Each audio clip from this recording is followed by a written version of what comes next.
messieurs les membres du bureau de la conférence des présidents de l'ARD, messieurs les membres de la conférence des présidents de l'ARD, messieurs les membres du secrétariat permanent de l'ARD, mesdames et messieurs de la presse, mesdames et messieurs les militants de l'ARD et chers frères,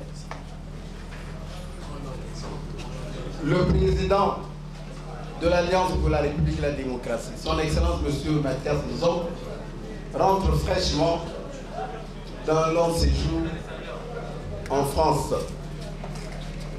Autour de ce séjour, beaucoup d'encre a coulé dans les milieux de la presse congolaise et aussi dans les milieux politiques.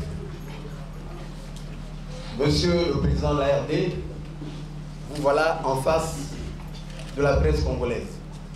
Sans plus tarder, je m'empresse de vous inviter très rapidement, très respectueusement, à bien vouloir prendre la parole pour fixer les esprits et aussi certainement les idées. Monsieur le Président, à vous la parole. Mesdames et messieurs de la presse, chers amis, je vous salue et vous remercie d'être venus si nombreux prendre part à cette rencontre d'échange. C'est vrai, je me suis absenté pendant 2 mois et 12 jours exactement. Et pendant tout ce temps, beaucoup d'eau a coulé dans les rivières de notre pays, mais aussi sous les ponts de Brazzaville. Vous savez qu'il y a eu ces dernières élections législatives les plus scabreuses de notre histoire, avec leurs malheurs et leurs maux. Il y a eu l'actualité. Les uns et les autres ont déclaré ici et là ce qu'ils avaient à dire. Et une actualité très forte, sortie de l'opposition, c'est la proposition faite de la tenue des États généraux de la nation. Voilà le plat du jour que nous avons à savourer dans cet échange d'aujourd'hui. Je suis à votre disposition et prêt à répondre à vos interrogations. Et pourquoi pas apporter des éclaircissements sur des points qui paraissent peut-être flous, peut-être pas assez clairs à votre niveau. Mesdames, Messieurs, je vous remercie et vous invite à faire preuve de beaucoup de sagacité pour que notre échange soit fructueux et profitable à tous. Je vous remercie. J'ai une voix qui porte. J'ai une voix qui porte. L'eau a coulé sous les ponts, vous avez dit. Votre départ, semble-t-il, ne vous a pas été favorable. Le pouvoir de Brazzaville a, semble-t-il, vous empêché le départ à Paris. Que s'est-il passé ce jour-là à l'aéroport? Quand j'ai dit l'eau a coulé sur les ponts, ce n'était pas par rapport à mon voyage. Mais merci pour cette question. Quand je suis parti à Paris, il n'y a eu aucune entrave à l'aéroport. Aucune. C'est vrai que dans notre pays, beaucoup de gens parlent, on raconte beaucoup de choses, même sur les télévisions et autres.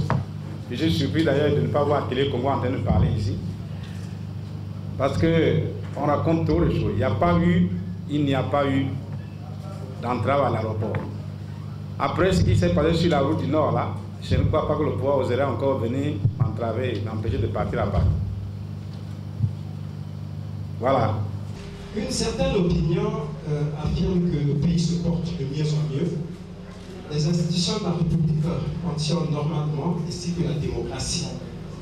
Mais d'où vient que Mathias Nzom, avec lui toute l'opposition, revendique donc la tenue des États généraux dans le pays? Merci. Bien, ça c'est une très bonne question. C'est vrai. il y a quelques téléphoraires qui affirment que le pays se porte bien, la démocratie aussi. Pourquoi les États généraux? Mais vous êtes de la presse, mais vous êtes aussi des Congolais, vous êtes des citoyens congolais. Si notre pays se portait bien, la démocratie aussi, vous l'auriez constaté. Mais tout à l'heure dans mon introduction, je vous ai dit que nous avons eu les élections législatives les plus scabreuses de notre histoire. Mais jamais nous n'avons assisté à ce scandale qui vient de se passer en juillet dernier. C'est ça bien se porter. Là où on a proclamé un candidat élu, il n'y a pas eu d'élection. À Kélé, on n'a pas annulé ça.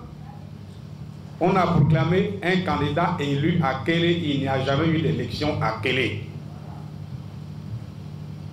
On peut citer d'autres scandales. Je ne voudrais pas mettre en avant mon propre cas. Pourquoi après une élection, un candidat est encerclé par une armée de mercenaires, de miliciens et de voyous? Pendant 2 jours, j'ai été encerclé dans ma maison par des militaires armes au poing. Et vous connaissez le Congo? 3 hélicoptères de combat sont venus atterrir devant ma maison. C'était pourquoi? C'est ça que vous appelez un pays qui se porte bien? Et j'ai mis 13 heures de Gangoma à Brazzaville. Ceux qui ont l'habitude de prendre la route du Nord. Est-ce qu'on peut mettre 13 heures pour partir de Gangoma à Brazzaville? Alors, qu'est-ce que ça signifie? Ce n'est pas les indices que le pays se porte très mal. Il n'y a pas de démocratie dans ce pays. J'ai déjà dit que le pays est en train de se monarchiser et qu'il fallait être honnête avec soi-même. Je vais me citer l'exemple de Jean Bédère Bokassa, qui a été très, comment on peut dire ça, honnête avec lui-même. Quand il a vu que la dictature ne suffisait pas, il s'est proclamé empereur. Mais pourquoi ne pas le faire au Congo? Parce qu'ici, c'est la loi d'un individu. C'est ça la démocratie. Vous avez vu, l'opposition a refusé de reconnaître l'Assemblée nationale actuelle. Mais parce que la plupart des députés ont été nommés. Dans quel pays de démocratie on nomme les députés? Dans quel pays de démocratie, quelqu'un qui a eu 10% est proclamé élu? Vous appelez ça la démocratie? Le pays va très mal. Ça, c'est sur le plan politique. Il n'y a pas de dialogue politique dans le pays. La démocratie est bloquée dans notre pays. C'est ce que nous disons. Il y a une crise politique profonde dans ce pays. Mais vous, de la presse, vous le savez. Mais sur les autres plans, sur le plan social, et regardez, Brazzaville, à la moindre pluie, c'est une catastrophe. La boue partout, y compris les excréments, nos déchets dans les rues. L'hécatombe qui règne dans notre pays ne nous surprend plus, puisque nous sommes exposés tous à des maladies graves. C'est ça le pays qui se porte mieux? Allez à l'hôpital. Allez parmi vous, il y en a qui tombent malades, faites un tour à l'hôpital, au CHU, dans les petits hôpitaux des quartiers, à l'hôpital militaire. Quel traitement on va vous administrer? Il n'y a strictement rien, au point où nos jeunes cadres médecins sont devenus incompétents par manque d'outils de travail. C'est ça le pays qui se porte mieux? Allez dans les marchés, demandez à nos mamans, est-ce qu'aujourd'hui avec 1000 francs, vous pouvez nourrir 2 personnes? 1000 francs c'est pas, on peut nourrir 2 personnes? Tout coûte cher et les salaires sont de misère. Pas d'emploi, le chômage est endémique dans notre pays. C'est ça le pays qui se porte de mieux en mieux? L'école. Regardez l'école. Allez dans les villages.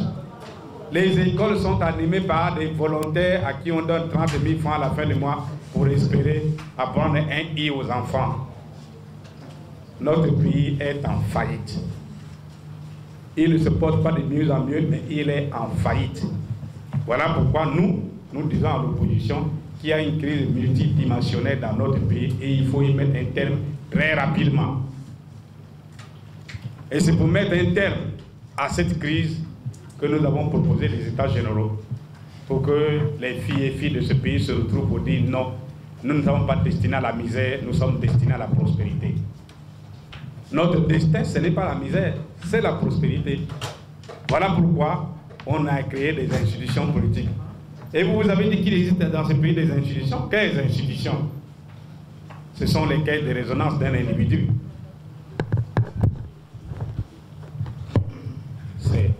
le président décide et tout le monde doit danser à ce rythme-là.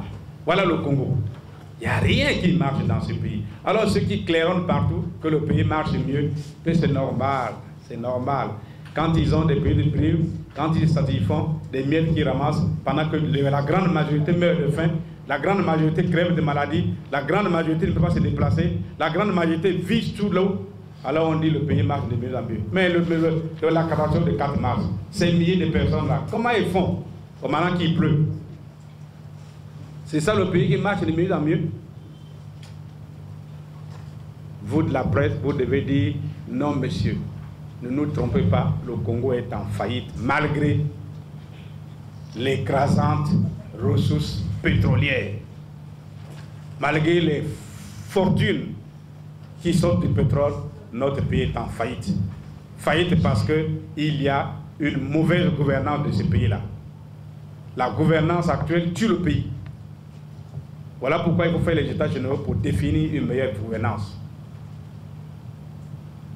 C'est pour tout le monde un bien. Et regardez, il y a un point que je n'ai pas souligné, cette militarisation à outrance du pays.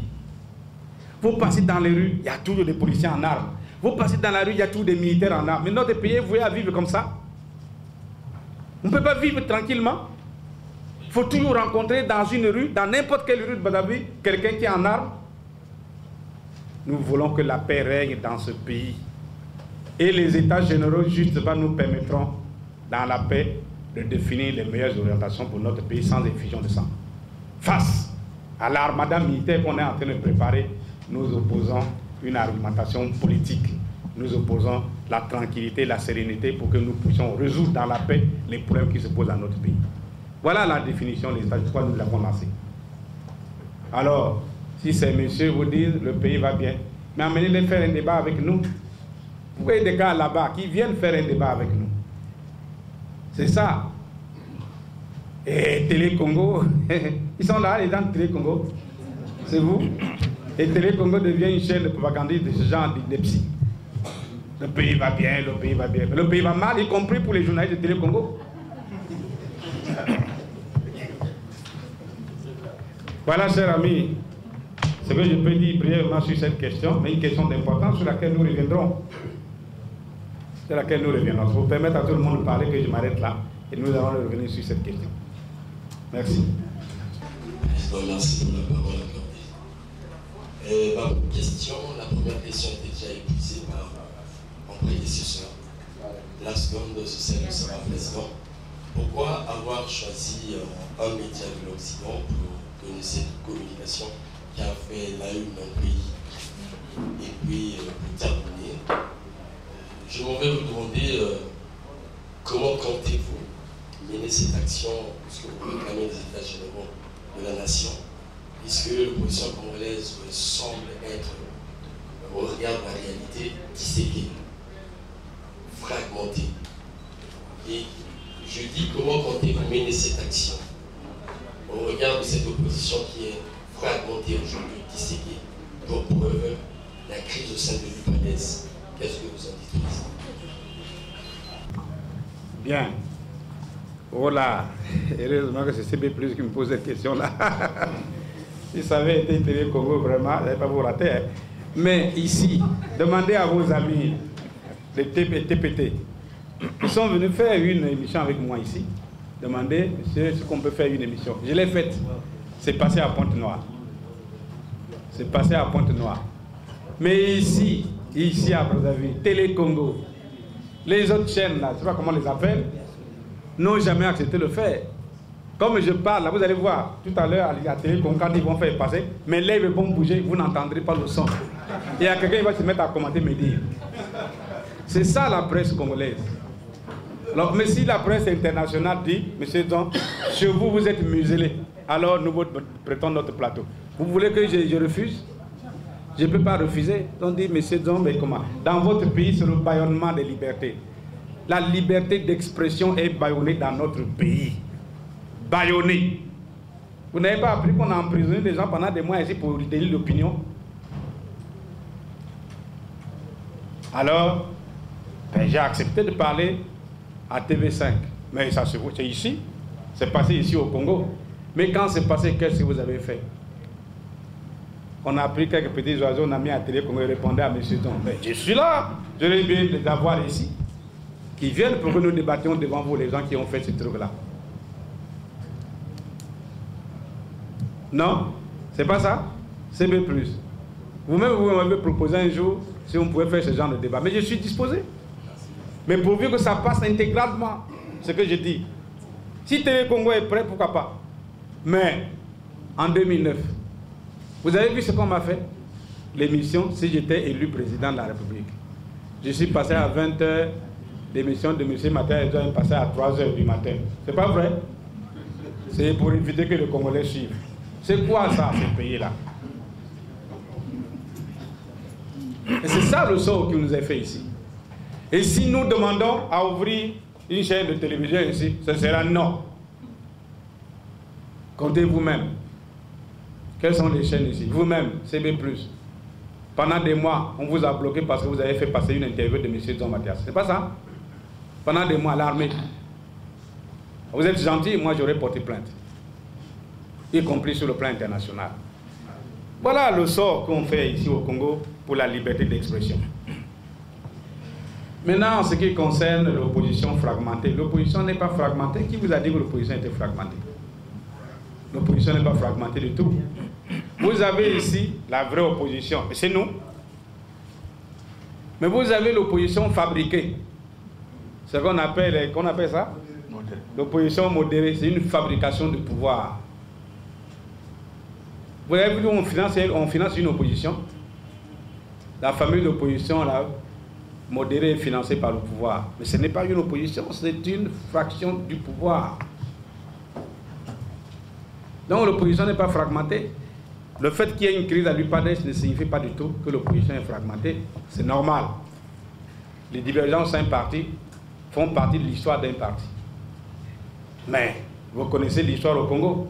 Ce pouvoir-là passe son temps à corrompre les gens pour créer des problèmes au sein des autres partis.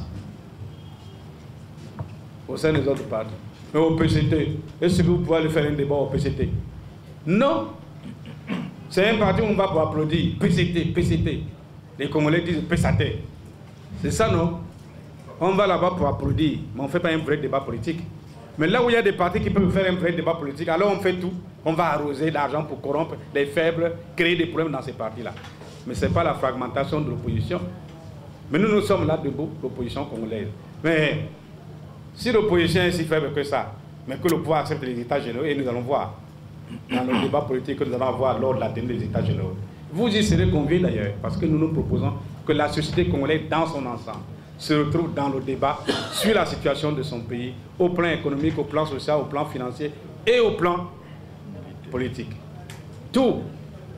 Notre armée qui a déjà changé d'orientation, qui est là pour défendre une famille. Ce serait une armée, nous allons dire que l'armée défend maintenant le Congo, ce n'est pas pour défendre une famille. C'est ça, la démocratie. Donc, demandez au pouvoir de coller la paix aux autres. Écrivez dans vos journaux, vous dites à CB+, écoutez, monsieur le président, coller la paix aux autres, ce n'est pas la peine de créer les problèmes inutilement. Acceptez les États généraux, vous aurez fait preuve de sagesse. Voilà, sur cette affaire-là de crise à l'UPADES. C'est un débat qui se mène, il trouvera une solution. Mais ceux qui s'ingénient à croire au sein de l'UPADES, c'est que le pouvoir mène une action positive, ils en auront pour leur prix parce que la base est complètement en désaccord avec eux. Complètement en désaccord avec eux. Voilà, je ne vais pas plus loin sur ça. Monsieur Giscard Maoumou, Merci bien. Je voulais revenir sur les États généraux. Le 17 août, vous avez demandé à ce qu'il y ait la convocation des États généraux parce que, selon ce que vous dites, le pays va mal et vous avez semblé démontrer cela. Et pourtant, selon les institutions de Cotonou, parmi les 10 meilleures croissances en 2011, 7 se situent en Afrique. Et parmi les 7 pays, il y a le Congo. Donc, ce que ces institutions ont dit, serait-ce alors quelque chose de fabriqué? Ce sera la première question.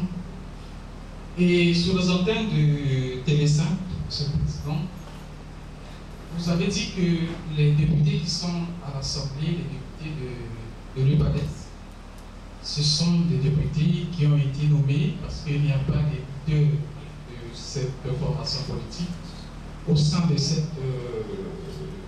groupe parlementaire. Pour vous, M. Kilubi Kiapougou n'est pas un leader, cette UPADES-là, M. Tati Bougou. Et lorsque vous dites qu'ils ont été nommés, ne seraient pas tirés dans votre propre compte de l'opposition. Merci beaucoup. Cette UPADES-là, M. Bien. Vous dites que le pays va mal, pourtant les institutions de Bretton Woods que le Congo a une bonne croissance.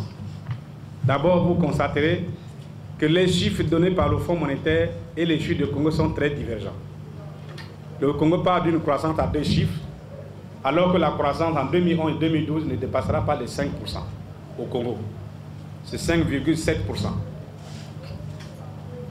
Et cette croissance, il faut que vous le sachiez, vous Congolais. C'est une croissance creuse. Elle est due essentiellement à 2 facteurs. La production pétrolière et le prix du baril. C'est tout. Il n'y a rien d'autre. Si vous prenez les autres secteurs, mais c'est la dégringolade, le bois. Vous connaissez combien? Quand nous étions très haut dans la production du bois, aujourd'hui, ça a périclité. L'agriculture a périclité. De toute façon, il n'y a que ça. Il n'y a plus rien d'autre dans notre pays. La production sucrière a périclité. Il n'y a plus d'autres activités dans notre pays. En dehors, bon, des échoppes, des Ouest africains dans les magasins, etc. Ça, ce n'est pas l'activité. Mais la seule activité dans notre pays, c'est le pétrole. Nous produisons, on produisait il y a 2 ans 120 millions de barils par an. Aujourd'hui, c'est aussi la dégringolade. On est en train de descendre vers 100 millions de barils. Donc, il y a une décroissance au niveau de la production. Mais le prix va monter, puisqu'aujourd'hui, on est au-dessus de 100 $. Donc, la croissance congolaise est une croissance creuse. Pourquoi une croissance? Lorsqu'on parle de croissance, ce n'est pas la même chose que dans les pays européens. Parce que dans un pays européen, quand la croissance augmente seulement d'un quart de point ou d'un demi-point, il y a ce qu'on appelle la diffusion. C'est-à-dire une redistribution de richesses à travers les populations. Mais dans votre pays ici, là, vous dites que la croissance est bonne. Quelle est la position des Congolais? Êtes-vous pauvres ou riches? Les Congolais s'appauvrissent tous les jours. On a fait un budget rampant, là, renflant. 4 091 milliards pour 2013. Mais qu'est-ce qui va changer pour les Congolais? L'hôpital sera toujours en faillite, l'école sera toujours périclité, il n'y aura rien, pas de route, il n'y a rien du tout. Donc, cette croissance ne signifie rien du tout. Ce que dit le Fonds monétaire, c'est simplement les chiffres indicatifs de croissance, ça ne justifie pas la qualité de la croissance. J'espère que je me fais comprendre que vous, les journalistes, il faut que vous expliquiez la croissance congolaise est une croissance creuse parce qu'elle ne profite pas du tout aux Congolais, elle est due essentiellement à la production pétrolière. Et comme la part qui revient au Congo, déjà elle est minime, le Congo ne fait rien avec cette part-là. Cette part n'est pas dans le Congo.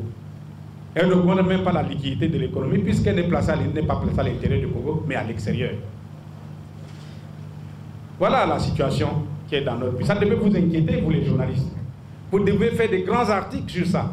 Parce que c'est très grave. Comment nous prévoyons le Congo dans les années à venir si on continue dans ces conditions-là? Bien. En ce qui concerne les députés, j'ai dit la plupart des députés qui sont à l'Assemblée nationale ont été nommés.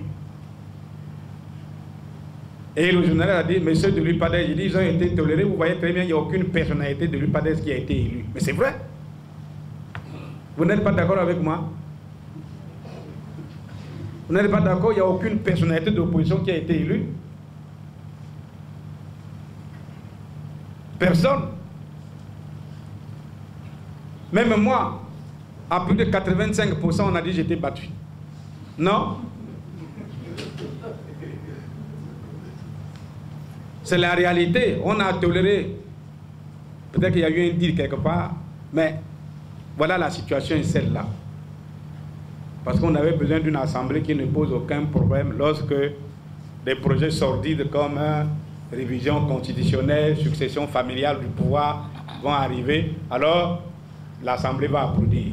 C'est ça les élections législatives du 15 juillet 5 août 2012. Vous n'avez pas beaucoup expliqué ça, vous les journalistes là. Parce que vous vous rendez compte, mais il faut expliquer qualitativement pour que les Congolais comprennent. Les élections telles qu'organiser un pays, ça a un projet, à deux. Modifier la constitution pour assurer une bonne succession. C'est tout. Mais ce n'est pas des élections. Nous, au Congo, nous voulons faire des élections qui non seulement régissent le fonctionnement démocratique de notre État, mais qui permettent une alternance démocratique pour que le pays aille de l'avant. C'est ça, la démocratie que nous recherchons. Mais c'est ce qu'on a fait là. Donc, les histoires de députés, ça ne doit pas constituer un sujet de querelle sur ça, parce que l'ensemble, c'est exactement ce qui s'est passé pour cette Assemblée. Merci. Merci, Monsieur le Président. Monsieur le Président, nous étions en Europe. Nos sources d'information nous ont rapporté qu'on vous avait flâné dans la rue sur le Périgord. Et une autre a dit que vous étiez allé rencontrer les délégués généraux du PS pour l'Afrique. C'était à quelle intention, Monsieur le Président? Le PS français, je l'ai dit.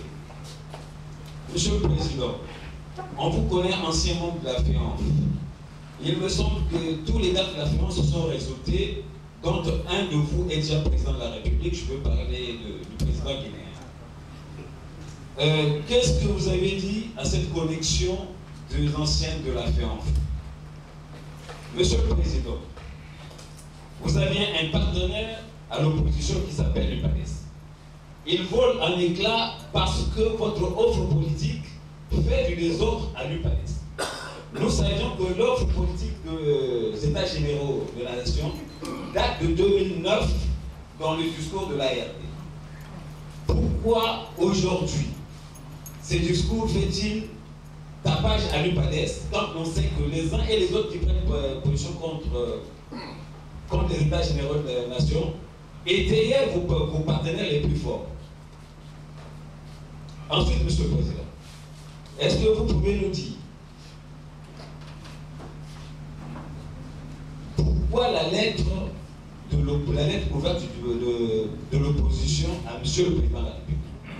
Dans cette lettre, c'est une lettre assassine où vous regardez sur toute la ligne la gestion du président Sassou.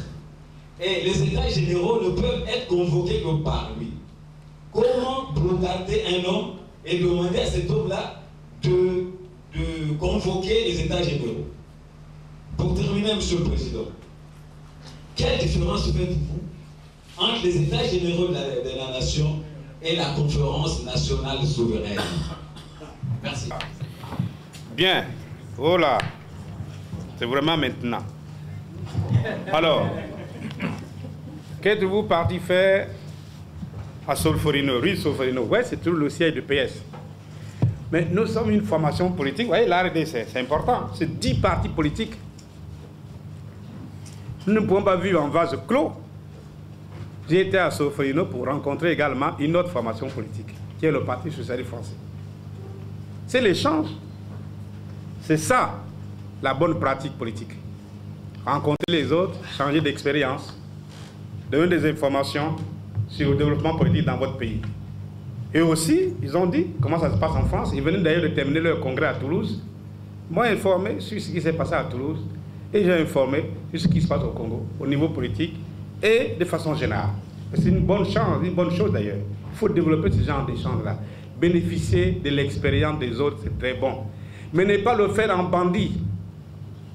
Mais il faut le faire en homme responsable. Vous savez que le PCT a agi en bandit. Lorsque le Parti socialiste a fait ses universités d'été, alors ils sont partis sans y avoir été conviés. Évidemment, ils ont été conduits. Même le congrès de Toulouse, ils voulaient répéter la même bêtise, ils ont été conduits. Ce n'est pas comme ça qu'on fait. Mais nous sommes des gens responsables. Nous demandons aux autres ce qu'on peut avoir l'échange politique. C'est ce qui s'est fait. Et avec beaucoup de courtoisie et beaucoup de considération. Donc je ne suis pas déçu, bien au contraire. Nous allons développer ce genre de relations avec toute formation politique extérieure qui voudrait bien nous suivre et qui voudrait bien se prêter également à notre suivi pour que nous puissions bénéficier des expériences des uns et des autres. Donc c'est une bonne chose, cher ami. Vous auriez pu plutôt nous féliciter pour dire, ah, depuis longtemps on attendait ça, l'opposition congolaise quand même s'est déplacée pour faire porter à l'extérieur sa voix. Alors vous êtes un ancien de la France et nous avons un collègue qui est président en Guinée. Bon, écoutez, c'est vrai. Je suis un ancien de la France, il est président en Guinée dans son pays. Ce que nous voulons en tant qu'ancien de la France, c'est également de profiter de notre passé pour faire en sorte que le Congo puisse bénéficier de notre expérience. Peut-être que la Guinée bénéficie de son expérience, il ne serait pas mauvais que le Congo puisse bénéficier de la nôtre. Voilà pourquoi c'est le Congo qui nous intéresse. Nous suivons également ce qui se passe en Guinée. Et nous en tirons les leçons et ainsi que les enseignements nécessaires. Bien. Alors, nous avons un partenaire, l'UPADES. Pourquoi les États généraux posent des problèmes à l'UPADES? Mais s'il y a des gens à l'UPADES qui n'ont pas compris pourquoi les États généraux, ce qu'ils avaient à faire, ce n'est pas de créer des scissions au sein de l'UPADES, c'est de demander à comprendre auprès des autres. C'est ça le débat politique. Quand on ne comprend pas, on vient au débat, on demande aux autres pourquoi vous avez fait une telle proposition, pourquoi vous voulez qu'on adhère à une telle proposition. Aujourd'hui, tout Congolais conscient, tout patriote congolais, tout républicain congolais, tout démocrate congolais doit adhérer à l'idée des États généraux. Et tout citoyen congolais, quel qu'il soit, femme, homme, jeune, doit adhérer à l'idée des États généraux parce que la crise multidimensionnelle que nous vivons ne concerne pas seulement les gens qui sont dans les partis politiques, ça concerne l'ensemble de la société congolaise. Et nous avons intérêt à ce que ces États généraux se tiennent. Mais en 1991, c'est parti comme ça. Le pays vivait également une crise grave. Les syndicats étaient révoltés. On ne savait pas comment s'en sortir. Alors est venue l'idée de la conférence nationale. Toujours le même qui est là. Il a voulu s'opposer. Mais la conviction populaire, l'engagement populaire a été tel qu'il a été obligé de céder. Ce que nous voulons aujourd'hui, c'est que les Congolais s'engouffrent dans cette idée d'État généraux parce que ce que nous voulons faire, c'est pour la vie de notre pays, c'est pour notre jeunesse, pour nos enfants et pour nous tous également. C'est très important. Ce n'est pas un problème politique, une préoccupation politique égoïste. C'est pour notre pays. Moi, je disais ici, si le pays là était gouverné autrement, la presse congolaise allait se développer énormément parce que les conditions de son expression, de son évolution seraient largement réunies. Mais aujourd'hui, vous n'évoluez pas. Dites n'importe quoi à Télé Congo le lendemain matin, vous êtes convoqué, on vous remplace, on vous chasse. Il n'y a pas de journaliste de Télé Congo ici. C'est ce qu'on vous dit tous les jours. Ne dites pas ça. Ah, les histoires de gens là ne faites pas passer. C'est pas vrai. C'est pas ça le métier des journalistes. Donc les États généraux nous concernent tous. Il faut, vous les journalistes, soyez sans les propagandistes, pousser le pouvoir politique à accepter ces États généraux. Alors pourquoi nous avons demandé à celui qui est là au pouvoir? Mais c'est lui le président de la République. En 91, c'est à lui qu'on a demandé la conférence nationale. On a dit, messieurs, allons à la conférence nationale, et c'est lui à qui on a demandé. Quand il a vu la pression, il a accepté. Et nous avons été gentils. À la clôture de la conférence nationale, on l'a invité, il est venu faire le discours de clôture. Il était là. Mais les États généraux, ça le concerne lui aussi. Quelle beauté de clôturer sa carrière politique ainsi. C'est une beauté pour tout le monde, pour lui, qui a déjà mis tant longtemps au pouvoir. Après 30 ans, et vous terminez par une kermesse populaire comme ça, c'est très beau. C'est très beau. Venez parler avec les Congolais pour dire oui, c'est vrai, nous nous sommes trompés. Ce n'est pas comme ça qu'on doit conduire le pays. Fixons ensemble les conditions qui nous permettent de faire des bons qualitatifs. Et les États généraux, c'est ça. Parce que nous avons oublié, on a foulé au pied tous les grandes résolutions nobles que nous avons arrêtées à la conférence nationale, que nous avons rejetées. Je vous prends une seule résolution de la conférence nationale. On a dit dans ce pays, plus d'emprisonnement pour délit politique. À la conférence nationale, on a pris une résolution comme ça. Et tous ceux qui avaient été frappés pour délit politique ont été élargis. Et la République a demandé pardon. Mais aujourd'hui, on emprisonne encore les gens pour délit politique. Paul Malick Pouéré, un des membres des présidents de l'ARD, arrêté pour délit politique. Vous n'êtes pas au courant de ça? Vous les journalistes, vous n'avez rien dit. Il a été arrêté pour délit politique à passer 5 mois à la maison d'arrêt. Et aujourd'hui, il est malade. On ne sait même pas pourquoi il est malade. Peut-être à suivre ça.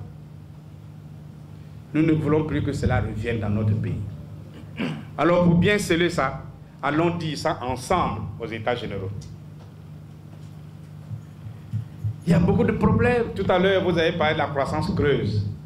Nous voulons que la croissance soit bénéfique pour tous les Congolais. C'est-à-dire qu'il y ait une meilleure utilisation des ressources tirées du pétrole.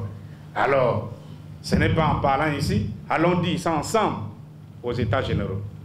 Nous ne voulons plus qu'on nomme des députés. Nous ne voulons plus qu'on triche les élections.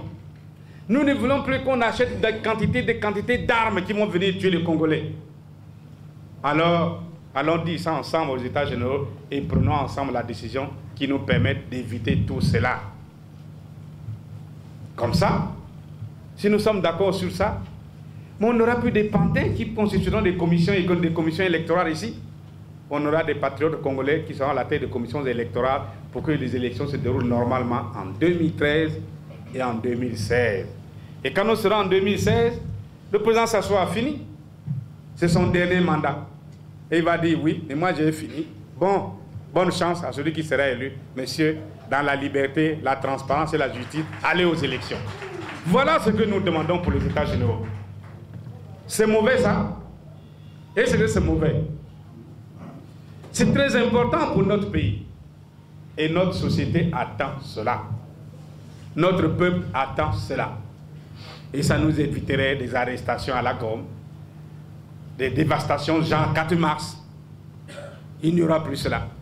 Nous aurons arrangé et réglé les problèmes qui se posent à notre pays. Bon, est-ce qu'il faut faire une comparaison avec la conférence nationale souveraine? Mais si dans le fond les préoccupations sont les mêmes, mais ce sont les participants aux États généraux qui décideront du contenu qu'ils donneront aux États généraux. Chacun en portera. Y compris le président de la République, il apportera aussi aux États généraux. Puisqu'il viendra dire, nous allons lui dire non, là tu as mal géré. Il va dire non, j'ai bien géré, voilà la raison. Et les autres jugeront. C'est ça les États généraux. Et c'est très important pour notre pays. C'est un pari sur l'avenir. Alors, moi je ne peux formuler en votre direction qu'une simple recommandation. Soyez les plumes ou les bouches qui crient à la bonne tenue des États généraux. Il faut qu'ils se tiennent. Et ceci avant les prochaines échéances, notamment les élections locales de 2013 et les élections présidentielles de 2016. Malheureusement, le président Sassou n'y sera plus, puisqu'il aura fini avec sa mission. Mais bien sûr, puisqu'il a fini son mandat, son dernier mandat, il n'y sera plus. Voilà. J'espère avoir répondu à cette question. Merci, Monsieur le Président. Bien que la plupart de mes préoccupations ont été ébauchées par mes prédécesseurs, je me suis inspiré de vos réponses pour vous renvoyer l'ascenseur. Dans vos propos, vous décriez le manque de respect démocratique. Monsieur le Président, c'est dit de Max Weber et la politique et de Georges Burdeau. Le rôle d'une opposition démocratique serait aussi de formuler des propositions à l'endroit du gouvernement. Monsieur le Président, vous êtes financier. Vous saviez que le principe de la spécialité des crédits voudrait que les crédits qui sont parfois affectés à l'enseignement supérieur peuvent être transférés à la recherche scientifique pour l'installation des bibliothèques universitaires. Monsieur le Président, vous aviez dit que la croissance congolaise est creuse. Merci beaucoup. La croissance congolaise est creuse. Est-ce que vous, dans vos propositions, vous pouvez établir un document envoyant au gouvernement pour permettre à ce que les secteurs qui sont hors pétrole, qui ont des difficultés pour créer de la valeur ajoutée, puissent apporter à la République, pas au gouvernement, le bien-être pour les Congolais? Silence, s'il vous plaît, c'est lui qui a la parole. La seconde question, Monsieur le Président, tout le monde le sait dans cette salle, que vous n'aviez pas participé à la concertation des Evo. Maintenant, si le président de la République pouvait prendre un décret décidant de l'organisation de la dite conférence à Evo, accepteriez-vous d'effectuer le déplacement? Ça, c'est la seconde. La dernière, Monsieur le Président, dans vos propos, vous prenez l'élégance démocratique. Georges Burdeau et Marc Weber disent que les partis politiques sont les masses médias, ils orientent les électeurs. Est-ce que vous pouviez nous donner, est-ce que vous pouviez nous aujourd'hui rassurer que dans les jours à venir ou dans les années à venir, vous créerez les universités de l'UPRN pour permettre à ces jeunes militants, futurs cadres du pays, de connaître qu'est-ce que l'État, comment les institutions de la République fonctionnent, quel est leur rôle en tant que citoyens, quels sont les enjeux à venir au sein de la communauté internationale, comment ils aborderont les relations de demain. Merci beaucoup, j'en ai terminé. C'est très bien. Le rôle d'une opposition, c'est de faire des propositions, mais les propositions, nous les faisons sous forme de critiques. Mais vous savez que les transferts de crédit entre les lignes budgétaires, ce n'est pas au hasard, ça ne se fait pas comme ça. Vous adressez un ancien ministre des Finances. On ne fait pas comme ça à la qui-va-vite ou n'importe quoi, comment, les transferts de lignes budgétaires. Quand les lignes budgétaires sont affectées, et lorsqu'il y a manque de crédit, on s'adresse au ministre des Finances qui fait des propositions pour arbitrage. Ce n'est pas comme ça, n'importe qui s'élève, moi j'affecte telle ligne budgétaire à telle recherche, à telle autre. Non, ça ne se passe pas comme ça, ça ne se passe pas comme ça, ça ne se passe pas dans l'ordre. Nous avons une loi organique qui régit les finances publiques. Ce qu'il faut, il faut respecter scrupuleusement cette loi organique, ce qui n'est pas le cas aujourd'hui. On ne respecte pas cette loi organique-là. Et nous disons, il faut modifier le cadre budgétaire. Pourquoi? Modifier le cadre budgétaire nous permettrait de voir figurer non pas seulement les chiffres ronflants des recettes tirées du pétrole, mais également les chiffres des réserves constituées depuis que le pétrole inonde notre pays. Pourquoi le cadre budgétaire aujourd'hui ne reprend pas les excédents budgétaires dégagés dans notre pays depuis 2003? Vous savez que depuis 2003, le chiffre le plus bas d'excédent budgétaire était de 600 milliards en 2003. Et que depuis lors, ça varie entre 1000, 1500 milliards, 2000 milliards. Et nous avons pris une moyenne dans la lettre ouverte de 1200 milliards. Si vous prenez de 2003 à 2012, un chiffre de 1200 multiplié par 9, vous êtes à plus de 10 000 milliards de francs CFA d'excédent budgétaire. Et regardez le cadre budgétaire. Il y a une ligne sur ça. C'est une proposition. Nous nous disons au ministre des Finances, la prochaine présentation budgétaire, il faut nous faire figurer les excédents budgétaires. Puisque, ou alors nous dit que ces excédents ont été utilisés de telle manière, telle autre manière. Mais dans le budget actuel, on ne signale pas. Mais voilà une proposition concrète. Nous le faisons. Moi qui vous parle, j'ai écrit au gouvernement pour demander, mais l'argent tiré du pétrole est où? Puisque dans les banques congolaises, on ne le trouve pas. Ce n'est pas une proposition? Vous, journalistes, il faut reprendre ça. Alors, il y a une réponse bidon qu'on nous donne d'un innocent qui dit, oui, c'est dans un compte de réserve de génération, pour génération future. Un compte qui n'existe même pas. Ça n'existe nulle part, dans aucune banque congolaise ici.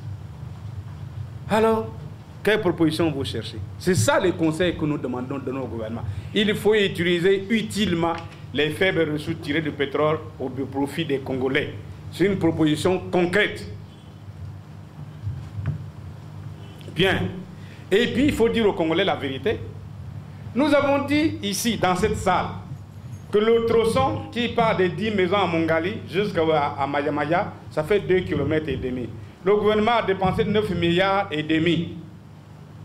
Or, du point de vue des techniques de BTP, pour construire 1 km de route, c'est 250 millions. Moi, j'ai dit, bon, arrondissons à 300 millions de francs CFA. Et comme la route est à double voie, ça fait 600 millions. Mais multiplier 600 millions par 2,5 km, ça fait combien? À peine 1 milliard 300 millions. Mais on a mis 9 milliards 500 millions. Mais si vous faites 9 milliards 500 millions moins 1 milliard 300 millions, il manque combien? 8 milliards 200 millions. Qui a pris? C'est ça la proposition concrète, de ne pas suivre les facturations.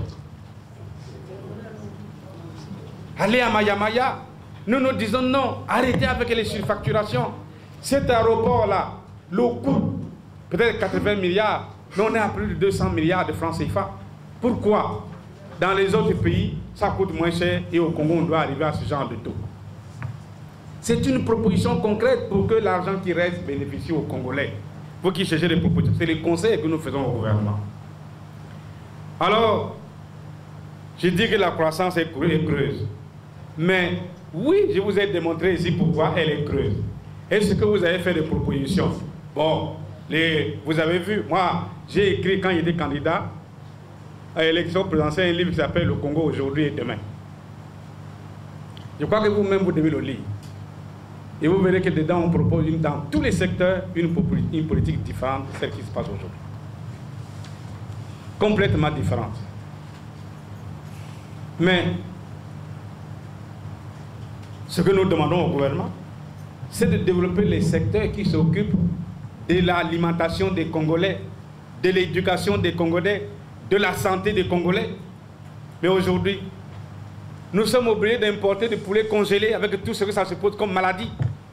Les gens sont obligés de manger les... Comment on appelle ça? Les croupillons des poulets, pleins de graisse, qu'on importe. Les histoires qui viennent des pays que nous ne maîtrisons pas, peut-être infectés par les insecticides.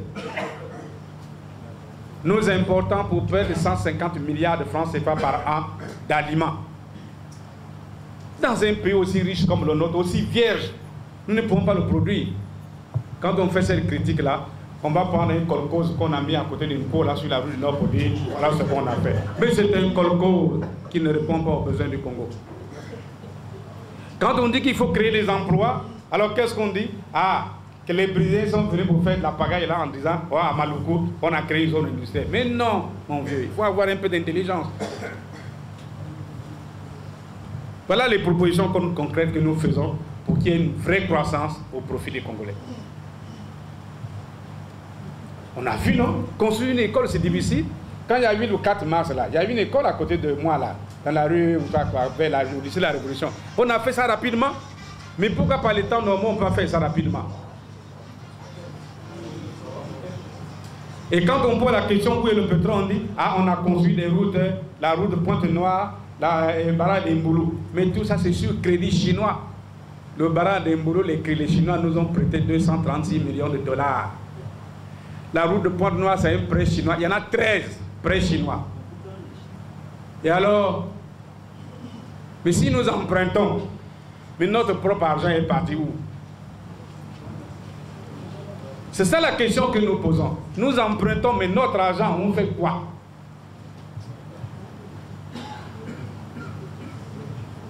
Alors si les gens ne sont pas au courant, qu'ils ne viennent pas de délirer devant les écrans de télévision.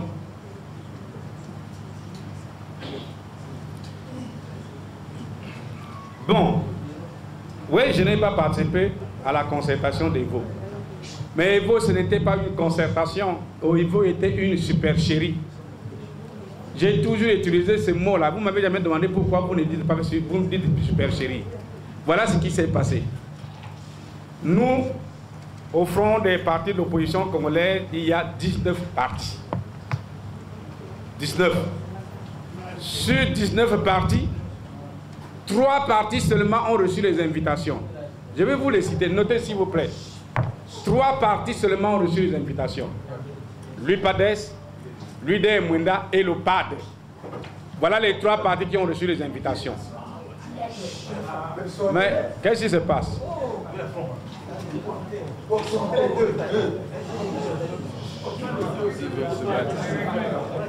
Mais 16 partis n'ont pas reçu l'invitation. D'abord le premier couac. Vous voyez, il y a quelqu'un, je ne sais pas si c'est un Congolais, qui est allé déclarer dans une radio internationale en disant il n'y a que M. Zonser qui n'était pas parti à Evo. Mais enfin, voyons, on ne peut pas aussi fouler au pied la réalité comme ça. 16 partis du front n'ont pas reçu d'invitation. Évidemment, il y a 2 petits malheureux partis qui ont fait le mur au ministère de l'Intérieur pour aller à Evo, pour que le nombre soit monté à 5. Mais qu'est-ce qui s'est passé à Evo? Raymond Boulou est venu avec les documents qu'il a fonctionné dans son ministère. Il a créé 3 commissions. Il a mis son directeur de cabinet, le préfet, directeur de l'administration territoriale, et puis un autre. Alors, les 3 gars qu'il a menés de son ministère, président de commission, on a lu Amen. Voilà, ça a adopté. C'est ça la concertation? Vous appelez ça concertation? Il n'y a pas eu concertation, il y a eu supercherie. Et sous coup de corruption. Ce que nous voulons, c'est la vraie concertation. Alors, si le pouvoir répète la même supercherie, évidemment, je n'irai pas. Si c'est la même supercherie, je n'irai pas. Mais aujourd'hui, ce n'est plus ça. Aujourd'hui, ce sont les États généraux que les Congolais, même vous-même, si vous ne dites pas que c'est bon devant nous, mais au fond de moi, vous dites oui, il faut qu'on arrive là. Parce que les Congolais ont intérêt à ça. Mais on n'a qu'à répondre, les États généraux. Je vous assure, je vais enlever la cravate pour parler fort à ces États généraux-là. Comme je l'ai fait à la conférence nationale. Je ne sais pas si vous étiez à la conférence nationale, vous auriez vu ma contribution. Et nous voulons ces États généraux. C'est ça le vrai dialogue aujourd'hui. La situation l'impose. C'est une nécessité impérieuse. Il faut que les Congolais s'asseyent pour assainir et permettre à leur pays d'aller de l'avant. Bien. Mais les universités deviennent pérennes. Mais nos militants sont éduqués. Faites un débat avec un militant de l'UPR, vous comprendrez que nos militants suivent très bien la situation dans notre pays. Mais moi qui vous parle déjà, je suis militant de l'UPR. C'est ça qu'on discute dans notre parti. Ce n'est pas nécessairement sous la forme d'université. Hein? Ce n'est pas comme fait le PCT, on prend quelques jeunes affamés, on met dans une salle, on distribue 2000 francs, chacun on dit le camarade président a raison et on applaudit, on sort, on a fait les universités. Non, nous ne ferions pas comme ça.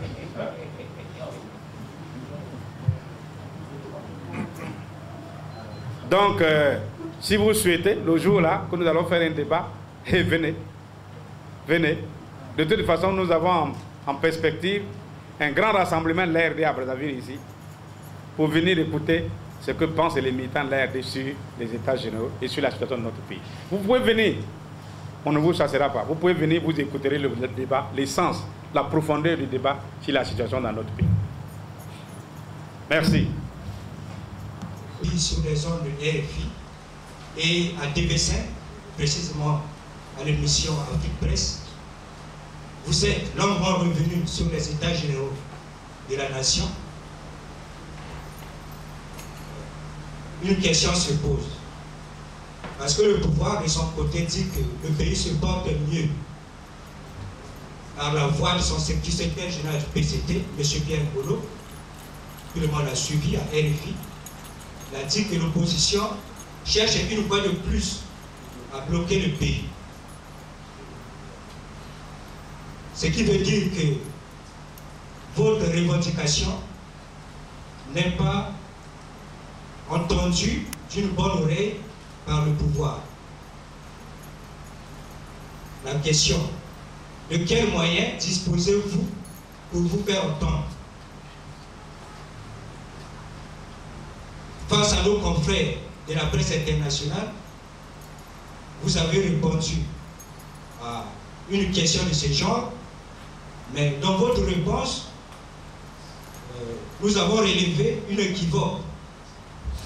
Vous avez dit que si le pouvoir refuse les états généraux de la nation, vous allez envoyer le pays à la casse. Qu'est-ce que cela veut dire? Vous avez bien fait, Télé Congo, de poser cette question. J'espère que ce soir, je vais suivre quand même pour une fois Télé Congo, que vous passerez l'explication que je vais dire tout à l'heure. Mais Ngolo Pierre, c'est le pouvoir aussi. Il y a une différence entre le pouvoir et le griot. Le griot chante les louanges du détenteur du pouvoir. Franchement. Franchement. Bon, il a parlé. Je ne sais pas s'il a compris ce qu'il voulait dire. S'il n'a pas compris les états généraux, il vient nous dire, mais mes frères, vous proposez les états généraux. Qu'est-ce que c'est quoi? Expliquez-moi un peu. Et il dit que le pays va bien. Je sais qu'il n'est pas tellement mêlé à la gestion, mais quand même, en tant que secrétaire général du PCT, il sait que le pays va très mal. Très, très, très mal. Mais il a vu sa maison cassée là, à côté. C'est pas un mal, ça? Lui, le 4 mars, sa maison n'est pas cassée à côté? Sa maison est cassée à côté. Lui-même, Ngolo Pierre, on le balade. Il était député à Ongoni, après on a dit, ah non, pas toi. On va mettre, comment ça s'appelle? Ngakoso, viens à Brazzaville. Est-ce qu'il a donné son avis? C'est ça qui ne va pas, ça va mal. Mais lui, il doit comprendre le sens des mots. C'est pas lui qui a choisi de venir à Brazzaville. Ça va très mal. Rien que par lui-même, ça va très mal. Vous voyez? Et puis, bon, secrétaire général de PDT, il n'a pas été élu. Hein? C'est ça, c'est le mal. Il a été élu par qui? Alors vous voulez écouter ces gens de dire, non, écoutez, quand même, ne nous amusons pas. Hein? Je suis revenu faire les états généraux parce que c'est dans l'intérêt de notre pays. Et, évidemment, il n'y a que les gens de mauvaise foi, de mauvaise foi, de dire, si le pouvoir refuse, nous allons partir à la casse. Je n'ai jamais dit ça. J'ai dit exactement ceci. Si le pouvoir refuse, nous allons nous référer à notre peuple. C'est-à-dire à vous. C'est vous qui allez casser le Congo. En 1991, le même pouvoir avait refusé. Le président avait refusé la conférence nationale. Mais le peuple l'a imposé par sa volonté. Est-ce qu'il y a eu la casse? Non, ce n'est pas ce que j'ai voulu dire. Quelle force? Ceux qui cassent le pays, c'est ceux qui commandent les armes tous les jours. Ceux qui créent des événements comme le 4 mars. C'est ceux qui ne font pas manger les gens, ceux qui ne soignent pas les Congolais. Voilà les gens qui cassent le pays. Et les casseurs créent encore à la casse. Moi, je n'ai aucun moyen de casser le Congo. Nous proposons une solution pacifique. Les états généraux, c'est la solution pacifique. Mais vous avez la preuve, non? Je vous ai parlé tout à l'heure en introduction comment j'ai été prisonnier à Gamboma pendant 2 jours encerclé par les milices RB, par les militaires venus de Oyo, milices Tomito, dans des gros camions, encercler ma maison, occuper toute la ville de Gamboma et occuper toute la route du nord de Gamboma jusqu'à Brazzaville, m'empêcher de rentrer. Voilà les gens qui cherchent des histoires. Mais vous croyez qu'à Gamboma, si je donne un ordre à la population de Gamboma de se mettre debout, elle ne se mettra pas debout? J'ai dit non. Nous ne voulons pas cette politique-là. Notre politique est une politique de paix. Et je me suis mis à négocier. J'ai calmé tout le monde. Vous avez entendu du bruit? J'ai gagné à Gamboma par 85%, plus même. On a dit que j'ai perdu. Vous avez entendu du bruit à Gamboma? J'ai dit aux gens de Gamboma, calmez-vous. Ce n'est pas la peine, devant la bêtise, de vous réduire à cela. Vous avez entendu du bruit à Gamboma? Aucun bruit. Parce que les gens ont compris ce que j'ai dit. Ce que nous voulons, c'est la paix. Les va-t-en-guerre sont là pour tuer, pour verser le sang humain. Nous ne sommes pas là pour ça. Donc, que les gens qui interprètent qu'ils ont dit qu'ils vont envoyer le pays à la casse, c'est parce qu'ils ont cette intention-là. J'ai dit précisément, nous allons nous référer à notre peuple. Et que si notre pays continue comme ça, il ira à la casse. Si notre pays continue, mais si le pays se dépérit tous les jours, vous les Congolais, qu'est-ce que vous allez faire? Vous allez accepter de mourir tous?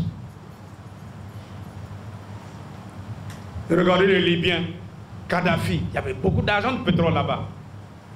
Il a acheté des armes, des missiles, des armes chimiques. Tout, il a tout encerclé dans le pays. Mais les Libyens en ont eu marre. Ils ont dit non, monsieur, c'est pas ce que nous voulons la liberté et la paix. Il est parti. J'ai fait une conférence dans cette salle-là pour dire il faut corriger la politique pour ne pas vivre ce qui se passe en Libye. Mais vous croyez que j'ai dit mal? Ce n'est pas envoyer le pays à la casse. C'est bien à faire le contraire. Nous proposons les états généraux pour éviter justement ce genre de situation. Alors que l'autre partie saisisse cette occasion pour répondre à l'offre de paix, à la sagesse dont nous sommes porteurs. Je crois que vous avez compris ce que j'ai dit.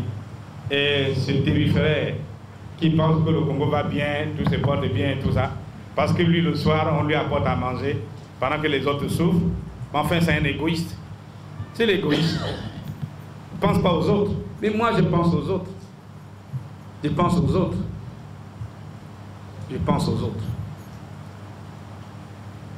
Je ne voudrais pas qu'une partie des Congolais, l'écrasante majorité, se vote dans la misère au quotidien, pendant qu'une infime minorité se vote dans l'opulence, gaspille les richesses nationales et nargue les autres et passe dans l'indifférence. C'est ça que nous ne voulons pas. Faire l'opposition politique en tant que patriote, c'est ça. L'opposition que nous faisons, ce n'est pas pour nous. Ce n'est pas parce que nous voulons aller au pouvoir. Pourquoi? Pourquoi que j'aille au pouvoir, moi? L'opposition que nous faisons, c'est pour que le Congo vive bien. Et dans ce sens-là, tous les Congolais sont d'accord, y compris tous ceux qui sont dans cette salle. Personne ne peut venir dire ici, moi, ah non, moi je ne suis pas d'accord, il faut qu'il y ait des miséreux, il faut qu'il y ait des riches. Non. Pourquoi? Tout le monde doit bien se porter. Quand vous voyez un parent qui est malade à l'hôpital, vous l'amenez à l'hôpital, il n'y a aucun médicament pour le sauver, pour l'assister. Vous voyez, et vous trouvez ça normal?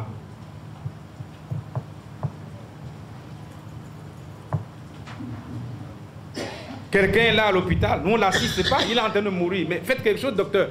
Mais qu'est-ce que vous voulez qu'il fasse? Seulement parce qu'on n'a rien mis à disposition des malades. Allez-y. Moi j'ai vu quelqu'un là, il joue simplement des hémorroïdes, uniquement les hémorroïdes. Les hémorroïdes là. Quand on soigne chez nous avec du piment, des trucs comme ça là. On l'amène à l'hôpital militaire, incapable de lui soigner les hémorroïdes. Alors, que doit-on faire alors? Quand on tombe malade, on dit, bon, je vais me jeter dans le fleuve Congo, comme ça je meurs sans faire des problèmes. C'est ça qu'on veut? Ben si c'est ça, on n'a qu'à créer un point de saut au Djoué, puisque là-bas, quand on prend dans le Djoué, c'est pas celui qu'on trouve le corps. Comme ça, tous les Congolais vont aller se jeter là-bas. Et les 4 millions de Congolais vont y aller. Alors, mes frères, ne faisons pas ça. Ce que nous voulons, c'est arranger. Dans la paix, dans la sérénité. Mais les gens qui cherchent la casse, c'est les gens qui font n'importe quoi. Et regardez, le président Sassou, il a écrit de sa volonté à proposer aux Congolais. Moi, j'ai participé aussi, puisque j'ai fait la campagne de la Constitution à Mongali, là. Hein? J'ai fait à Mongali, ceux qui habitent Mongali m'ont vu, hein, en train de faire la campagne, il faut voter la Constitution. Et là-dedans, c'est écrit, si vous avez plus de 70 ans, vous ne vous présentez pas à l'élection présidentielle. Si vous êtes élu, vous avez fait 2 mandats, vous allez vous asseoir. C'est clair, nous tous on a voté ça, non? En 2016, Sassou aura plus de 70 ans. En 2016, il aura fini son 2e mandat. Mais c'est fini. Pourquoi créer encore les problèmes dans le pays? Moi, à sa place, je me retirerai dans mon village, tranquillement. Si j'ai un champ d'ananas, des trucs comme ça, je me repose tranquillement. Et les autres, s'ils ont besoin de mon conseil en tant qu'ancien, ils viennent. C'est ce qu'on lui propose. Accepte ça. Et nous voulons aller lui dire ça aux États généraux. Peut-être que ce que nous disons ici, il dit non, ben, disons avec ses amis-là, ils me font du bruit. Mais les États généraux, ce sera tout le peuple à venir dire non, président, repose-toi. Je suppose qu'il a une maison à Oyo, non? Hein? Bon, il va aller dormir chez lui. Il a des chevaux, il a des bœufs là-bas. Et c'est très bien. C'est ce que nous voulons. Et c'est ça la règle. Alors pourquoi la modifier? Mais tout Congolais peut concourir. S'il y a les élections en 2016 et qu'un enfant sort, oh, je m'appelle Sassou, je voudrais être candidat. Mais très bien, tu remplis les conditions, oui, mais tu es candidat. Mais on ne dit pas, moi j'ai été président, bon, mon fils doit être président. Mais c'est écrit dans quel livre ça? Vous connaissez un verset de la Bible où on a écrit ça? C'est ça que nous ne voulons pas, et nous voulons régler ces questions-là pour que notre pays dorme bien, dans la sérénité, que vous, les journalistes, vous avez le loisir de faire bien votre métier. Voilà mon frère, ce qu'on appelle caste. J'ai vu ça dans les journaux. Les tordus. Hein, les tordus, ce sont les tordus qui ont écrit ça. Je sais, ils ont l'habitude. Les provocateurs de ce pays-là. Mais ce n'est pas moi. Je ne vais pas envoyer les Congolais à l'échafaud, hein, parce que j'ai horreur du sang. Moi, je suis un chrétien pur, moi que vous voyez là. Un chrétien pur.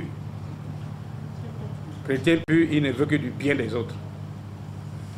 C'est ça. Merci. Bien, en tout cas, chers amis journalistes, moi je suis votre frère, tous ceux qui sont là sont vos frères. Donc l'échange que nous faisons est un échange fraternel. Nous devons nous comprendre. Comprenons-nous. Ce que nous disons, c'est dans l'intérêt de notre pays. Ce que nous disons, c'est dans l'intérêt de tous les Congolais. C'est dans notre intérêt à tous. Nous voulons que notre pays se construise mieux. Nous voulons que notre pays prospère. Nous sommes à 52 ans d'indépendance. Vous voyez, on a dit qu'on allait faire la municipalisation accélérée à Kinkala, là. Budget 550 milliards de francs CFA. Mais aller dans le pool, la même misère crasse a repris le devant. Allez dans le pool, hein. Même à Kinkala, les gens regrettent, mais pourquoi on a fait tout ça chez nous? Qu'est-ce que nous avons tiré de ça, municipalisation? On a fait du boulot, on a fait n'importe quoi. Ce n'est pas ce que les gens attendaient. On a inventé la politique des centenaires. Oh, on va faire le centenaire de ceci. J'ai même vu encore la centenaire de Boko. C'est pour quoi faire? Oh, je ne sais pas si on a fait une statue à Boko. Parce que chez moi, à Gaoma, quand on a fait le centenaire, c'était pour aller inaugurer une statue fétichiste. C'est quoi cette histoire? C'est pas ça qu'il faut pour notre pays. Notre pays a droit à réserver à ses citoyens une vie meilleure. Et la vie meilleure se construit dans le dialogue permanent. La vie meilleure se construit dans une bonne gouvernance des affaires publiques. La vie meilleure se construit dans la démocratie, dans l'acceptation de la différence. La vie meilleure se construit dans l'acceptation de la contradiction. Il faut que chacun de nous ait la sagesse de s'effacer devant l'intérêt général. On ne peut pas tout le temps dire moi, moi, moi, moi. Moi, le moi est haïssable. C'est ça que nous ne voulons plus dans notre pays. Et vous, il y a un nouveau produit, faites-en vôtre. Ce sont les États généraux de la nation. Voilà la porte de sortie paisible que nous proposons et qui est la meilleure. Alors nous avons intérêt à saisir. Moi, je serais content de voir aujourd'hui Télé Congo titré « Monsieur le Président de la République, vous avez intérêt à accepter les États généraux de la nation ». C'est une bonne solution. Et tous les journaux mettent en grand titre « Les États généraux de la nation, une voie de progrès ». Si vous mettez ça, vous m'auriez fait plaisir. Et vous aurez fait plaisir à vous-même. Voilà, mes chers frères, ce qu'il convient de dire. En tout cas, j'ai noté votre sagacité dans les questions et les dépêches de Brazzaville aussi. Ne soyez pas seulement la voix du pouvoir, soyez la voix de tous les Congolais. Il faut porter le message haut. Et j'aimerais voir dans les dépêches de Brazzaville, dès la première page, les États généraux, une bonne porte de sortie. Hein? Il faut dire ça à Jean-Paul Bigard. Alors, cela dit, en tout cas, je vous félicite d'être venu. J'espère que les jours qui viennent, nous réserverons toujours ce genre d'opportunités pour que nous puissions échanger sur des sujets qui ne manqueront pas d'apparaître. Mais soyez-en tranquilles, nous sommes une opposition responsable, une opposition très sage, et surtout de l'ARD, mais une opposition vouée à la cause nationale. Voilà, merci beaucoup et à nous revoir la prochaine fois. Merci. Nous annonçons l'invitation reste la soirée de la salle du président de l'ARD.